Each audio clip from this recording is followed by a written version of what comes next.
होगा। सर लेकिन मेरे पास जो जानकारी है, सुन ईरान लीजिए, बातचीत के लिए भी तैयार। ठीक है, आप मेरे पास भी आपने कहा कि भाई ईरान ने झुकाया है, ठीक है, ये पूरी दुनिया कह रही है कि जिस तरह से 40 दिन से भी ज्यादा का युद्ध जो है ईरान अमेरिका जैसी सुपर पावर के सामने अगर खड़ा रहा है तो अपने आप में उसने अपनी ताकत का परिचय दिया है, इसमें कोई nobody is denying that. But जितना नुकसान हुआ है वो भी तमाम लोग उसका आकलन कर रहे हैं। और अभी जो ताज़ा अपडेट जो मैं आपको बता देती हूँ, आज जीरो वेसल जो है ईरानियन पोर्ट से निकला, 6 मर्चेंट शिप्स जो हैं वो वापस हुए हैं अमेरिका की वार्निंग के बाद। तो कोई शॉट फायर नहीं हुआ, कोई इन्फोर्समेंट जो है वहां पे मूवमेंट नहीं हुई है। तो और उसके बाद यह है कि traffic through Strait of Hormuz normally pass करता रहा, 20 वेसल वहां से पास किए हैं, ये अपडेट है। तो ऐसा भी नहीं है कि अमेरिका के ब्लॉकेड की वजह से कुछ शिप्स वापस गए, ये भी एक फैक्ट है सर, इसको हम डिनाई नहीं कर सकते हैं। प्रमीत मकोड़े साहब, यहां पर सैयद आसिफ रिजवी साहब कह रहे हैं कि भाई ईरान ने झुका दिया है बिल्कुल अमेरिका को, और अमेरिका के नेवल ब्लॉकेड का भी कोई फायदा नहीं हो रहा है। देखिए, टीवी की रेटरिक, टीवी का प्रोपेगेंडा, टीवी पे आके ये इस तरह से दुनिया को भ्रमित करना ही बहुत आसान है। जो वस्तु स्थिति है, वॉर की वस्तु स्थिति है कि 40 दिन में अमेरिका ने उनको बहुत भारी नुकसान पहुंचाया है और एक रिस्पॉन्सिबल मिलिट्री की तरह उनकी केवल मिलिट्री एस्टेब्लिशमेंट को नुकसान पहुंचाया है। अदरवाइज 24 घंटे से ज्यादा का समय नहीं लगेगा कि वहां त्राही त्राही मचेगी, लेकिन इसमें किसी को इंटरेस्ट नहीं है। America is not at all going to do that, तो पूरे विश्व को उससे परेशान होने की आवश्यकता ही नहीं है। कमिंग बैक टू कि पहले अमेरिका ने मिलिट्री लिवरेज दिया था, मिलिट्री लिवरेज इतना जबरदस्त था कि इनको निगोशिएशन टेबल पर आना पड़ा, और पहले फर्स्ट राउंड के निगोशिएशन काफी हद तक ठीक भी रही। लेकिन जो हमारी बिल्कुल रेड लाइन और हार्ड लाइन है कि ईरान को किसी भी प्रकार से न्यूक्लियर कैपेबिलिटीज नहीं लेने दी जा सकती है, और उसका मेन उसके पीछे का जो ऑब्जेक्टिव है कि इनको जो यूरेनियम है 60 to 70% या 60% enriched uranium is very close to almost a nuclear warhead.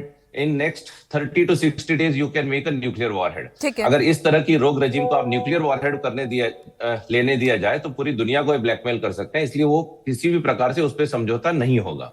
दूसरा, स्टेट ऑफ हॉर्मुज की जो बात थी, स्टेट ऑफ हॉर्मुज को इन्होंने लिवरेज के रूप में यूज किया था, पूरी दुनिया को परेशान किया था। तो अमेरिका ने बहुत ही अच्छे तरीके से, बड़े प्लानिंग के साथ नाउ पूरी स्क्रिप्ट ही फ्लिप कर दी है कि अब आप कंट्रोल नहीं करोगे, हम बंद करेंगे आपके यहाँ से। अमेरिका ने ही बंद करवाया था, ये भी देखिए सर, अमेरिका ने ही बंद कराया था, ये भी आपको इसकी रिस्पॉन्सिबिलिटी भी लेनी होगी। स्क्रिप्ट नहीं चेंज कर रहे हैं, उन्होंने किया था। नहीं, बंद किसने करवाया था? जंग अगर जंग किसने छेड़ी थी भाई? वो तो खुला हुआ था सब कुछ।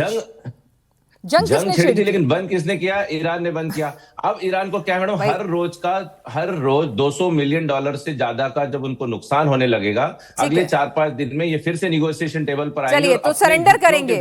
चलिए, मैं विजय राणा जी से पूछ लेती हूँ। विजय राणा जी, ये जो अमेरिका ने, अब हमारे ईरानी काउंटर पार्ट वो कह रहे थे कि भाई कोई फर्क नहीं पड़ा है, हालांकि ट्रंप ने दावा किया था कि ईरान की पूरी नेवी तबाह कर दी है, तो फिर तो ये नेवल ब्लॉकेड कामयाब होना चाहिए था।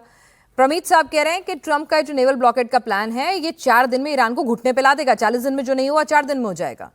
ईरान कह रहा है हमें कोई फर्क ही नहीं पड़ रहा है। सच कौन बोल रहा है साहब? देखिए, अभी तो इस ब्लॉकेड को सिर्फ 36 घंटे हुए हैं, तो अभी इसके जो इकोनॉमिक इम्पैक्ट हैं वो सामने अभी नहीं, इतने जल्दी नहीं आएंगे। और मुझे लगता है ईरान को काफी नुकसान होगा, जैसा कि अमेरिकी कमांडर ने भी कहा है कि वहां पर कंप्लीटली इकोनॉमिक ट्रेड जो समुद्र के रास्ते ईरान का होता है वो पूरी तरह से बंद कर दिया गया है। और खबरें तो ये भी मिली है कि चीन के एक जहाज को भी वापस लौटाया गया है।